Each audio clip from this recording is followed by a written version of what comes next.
যিসকলে এইবাৰ অসম পুলিচ বা থাৰ্ড গ্ৰেডত চাকৰি পালে তেখেতসকলক মোৰ ফালৰ পৰা বহুত বহুত শুভেচ্ছা। ভাল লাগিছে, মোৰ বন্ধু এজন পাইছে আৰু যিসকলে নাই পোৱা সিহঁতৰ কাৰণেও ভাল খবৰ আছে। নমস্কাৰ বন্ধুসকল, কি খবৰ? আশা কৰোঁ চবৰে ভালে আছে। অসম চৰকাৰে আকৌ এটা ভাল খবৰ লৈ আহিছে। এইবাৰ অসম পুলিচত নৱেম্বৰ মাহত আকৌ পোষ্ট ওলাব।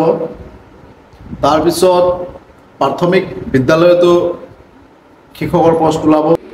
প্ৰাথমিক শিক্ষাৰো ৫,০০০ পদৰ নিযুক্তিৰ প্ৰক্ৰিয়া সম্পূৰ্ণ হৈ যোৱাৰ লগে লগে বাকী থকা ৪,০০০ পদৰো নিযুক্তিৰ প্ৰক্ৰিয়া আমি আৰম্ভ কৰিম। অৰ্থাৎ অসমৰ যুৱক যুৱতীৰ সপোনবিলাক পূৰণ কৰি লগতে নিযুত মইনা আঁচনি যোনটো আছিলে সেই নিযুত মইনাৰ ধনো চৰকাৰে নৱেম্বৰ মাহতে মোকলাই দিব। ইতিমধ্যে হেমন্ত বিশ্ব শৰ্মাই ফেচবুক পষ্টৰ জৰিয়তে ফেচবুক লাইভৰ জৰিয়তে কথাবিলাক প্ৰকাশ কৰিছে। মই আপোনালোকক এক দুটি ক্লিপ দেখাবলৈ চেষ্টা কৰিম।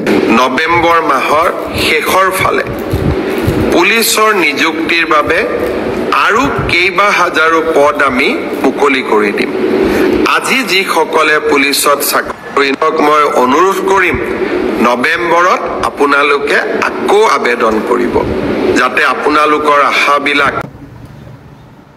আৰু বহুতো ভাল ভাল খবৰ আছে আপোনালোকৰ কাৰণে। যদি কোনোবাই ল'ৰা ছোৱালী জাপানত যায় চাকৰি কৰিব বিচাৰে, তেতিয়াহ'লেও চৰকাৰে জাপানীজ ভাষা শিকাৰ কাৰণে পৰ্টেল আজি মোকলাই দিব।